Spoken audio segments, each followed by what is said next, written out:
Решихме да отделим този уикенд тук да дойдем в Петрич да покараме, тъй като разбрахме, че клубът Vivo са отворили някакво ново трасе и решихме да дойдем да го посетим. Трасето е доста забавно, има сериозни участъци, сериозни скокове, които малко хора в България биха пожелали да скочат. Здравейте, казвам се Стивян Гатев, занимавам се с дисциплината по ниско спускане вече 10 години. Имам много победи зад гърба си и се надявам в бъдеще да постигам все още по-добри резултати. Здрасти, аз съм Валентин Телев, на 16 години от София.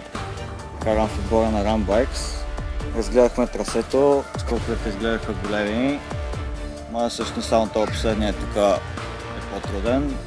Другите се скачат. Има един степ-ъп, който също е по-труден. Цялото трасето е на високо ниво.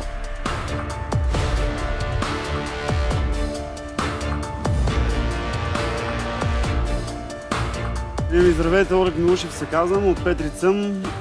Занимавам се с екстремни спортове от 20 години, в момента на 33, от 20 години се занимавам с екстремни спортове. Цяло с колела, сноуборд, къмпи, скейтборд, всичко, което се движи, занимаваме се с него, даже и това, което лети. Трасето ни ще бъде на много трудно ниво. Не знам колко създатели в България биха могли да го карат, но да видим какво ще стане. Ние, наш клуб, повечето се занимаваме с деца, които първо ще стават младежи и така нататък ще израстват. В клуба в момента имаме, мисля, че са 12 или 13 са състезателите и имаме едно момиче. Здрасти, Кирил от Vivo и се занимавам главно с изграждането на трасета.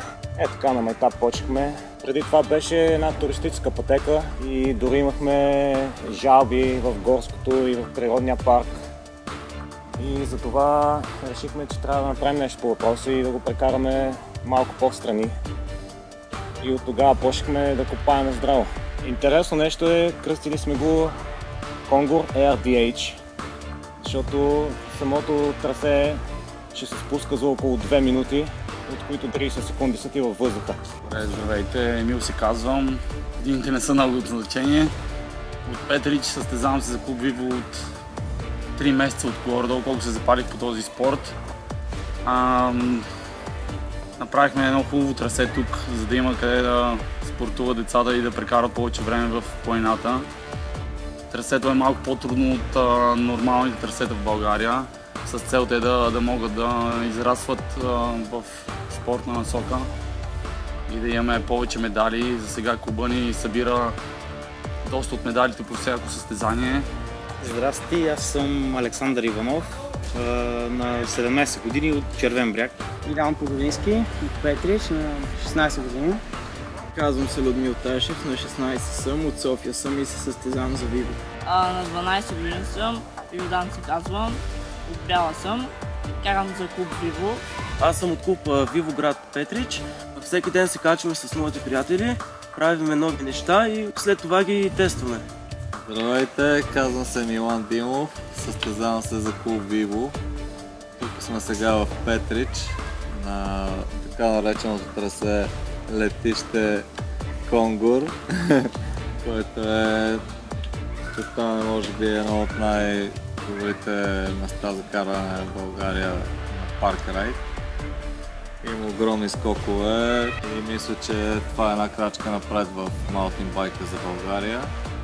Имаме доста добро представяне на целият отбор на предишните състезания до момента тази година и сме, може би, най-бързо развиващия се отбор в момента в България.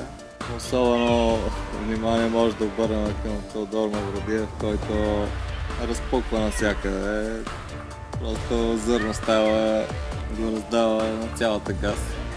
Тук се лети всичко, някакви паранормални явления, а всичките като цяло се раздаваме на макс. Тази година, като видяхме трасета по другите места, се надъхахме да направим едно уникално трасе, което да привлече всички добри спортисти в България в този спорт. Планираме да направим състезание, което да бъде последен кръг от българските серии за DH. То ще бъде на 8 и 9 ноември. Района предлага много възможности за колоездене, туризъм всякакъв. Имаме много грандиозни идеи като цяло клуба. Искаме да направим трасета не само за за DH, искаме трасета за ендуро, за крос-кантри. Ще работим по проекти долу в града на Брами и Дърджан трасета. Да, яко. Петрич, Калифорния. Петрич, Калифорния, парк.